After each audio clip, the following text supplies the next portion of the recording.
स्वागत है आप सबका मेरी भविष्यवाणियों की पुस्तक में। तो आइए हम आज के पवित्र वचन को पढ़ेंगे जो कि परमेश्वर के दास प्रेरित अंकुर यूसुफ नरूला जी के द्वारा लिखा गया है। अपने स्वभाव को कैसे बदलें, जैसा कि मत्ती की पुस्तक अध्याय 18 उसकी 18 आयत में लिखा है, मैं तुमसे सच कहता हूँ, जो कुछ तुम पृथ्वी पर बांधोगे वो स्वर्ग में बंधेगा और जो कुछ तुम पृथ्वी पर खोलोगे वो स्वर्ग में खुलेगा। मेरे प्रियो, बाइबल में लिखा है कि जो कुछ तुम पृथ्वी पर बांधोगे वो स्वर्ग में बंधेगा और जो कुछ तुम पृथ्वी पर खोलोगे वो स्वर्ग में खुलेगा। लेकिन आज हम कुछ लोगों को देखते हैं कि वो 2-2 घंटे प्रार्थना करते हैं, लेकिन फिर भी उनके स्वभाव में कोई फर्क नजर नहीं आता, क्योंकि वो प्रार्थना करने के बाद या प्रार्थना करने से पहले परमेश्वर के वचनों को नहीं पढ़ते। ऐसे लोग हमेशा ज्यादा गुस्सा करते हैं, थोड़ी सी बात पर वो अपने परिवार वालों से लड़ने लगते हैं। अगर आपके अंदर परमेश्वर का वचन नहीं होगा तो आपका स्वभाव गर्म रहेगा। बाइबल में लिखा है कि जो कुछ तुम पृथ्वी पर बांधोगे वो स्वर्ग में बंधेगा। आज आपको अपने स्वभाव को परमेश्वर के वचन के द्वारा बदलने की जरूरत है।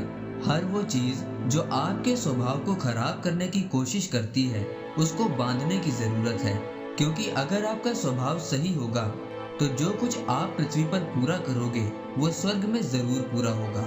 आपको आत्मिक जिंदगी जीने की जरूरत है। बाइबल में लिखा है कि जो डोरी 3 धागों से बनी होती है वो जल्दी नहीं टूटती। वो 3 धागे कौन से हैं?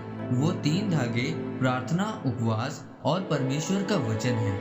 अगर आप अपने जीवन में इन 3 चीजों का इस्तेमाल करते हैं तो आपकी आत्मिक जिंदगी हमेशा बढ़ती जाएगी। फिर अगर आपकी जिंदगी में कोई मुसीबत आएगी तो आप उस मुसीबत को आत्मिक रीति से सुलझाएंगे। इसीलिए मेरे प्रियो, आपको कभी भी एक चीज का इस्तेमाल नहीं करना है। अगर आपको सिर्फ वचन ही पता होगा और आप प्रार्थना और उपवास नहीं करते तो ये आपके लिए खतरनाक चीज होगी, क्योंकि कभी कभी अकेला वचन आपके विश्वास को बढ़ाने की बजाय कम करने लग जाता है। मैं आपको एक परमेश्वर के दास की बात बताता हूँ। उसके बच्चों का स्वभाव अच्छा नहीं था। उसने परमेश्वर से पूछा कि परमेश्वर, मेरे बच्चों का स्वभाव अच्छा क्यों नहीं है? परमेश्वर ने उसको कहा कि याद कर, जब तेरे बच्चे नहीं थे तब तेरा स्वभाव मेरे साथ अच्छा नहीं था। आज आपको एक एक सेकंड में परमेश्वर के साथ जुड़े रहने की जरूरत है। यहोवा परमेश्वर ऐसा परमेश्वर है जो आपकी पीढ़ियों पर दया करता है, लेकिन वो ऐसा भी परमेश्वर है जो एसाव के वंश को सालों साल माफ नहीं करता। जब आप प्रार्थना करेंगे, वचन पढ़ेंगे और आत्मिक रीति से बढ़ेंगे, तब आप कुछ भी काम करेंगे वो सफल होगा, क्योंकि वो परमेश्वर की ओर से होगा और इसीलिए वो फलवंत होगा।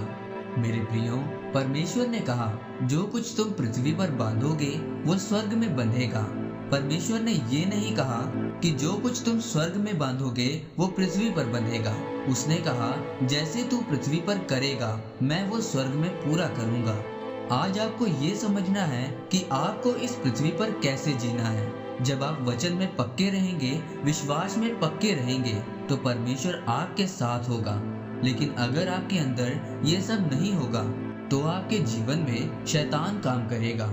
इसीलिए चाहे आपके पास कुछ भी आशीष ना हो, आप दुखी हो, उस समय भी आपका स्वभाव ठीक होना चाहिए, ताकि परमेश्वर आपके आने वाले कल को आशीषित कर सके। आमीन।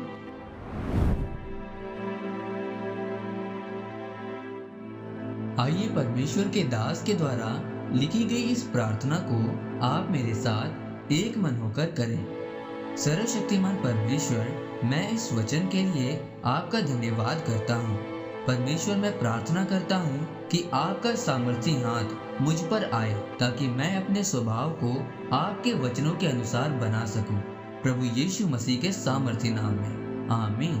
परमेश्वर आप सबको आज के वचन के ऊपर मनन करने के द्वारा आशीषित करें। आमीन।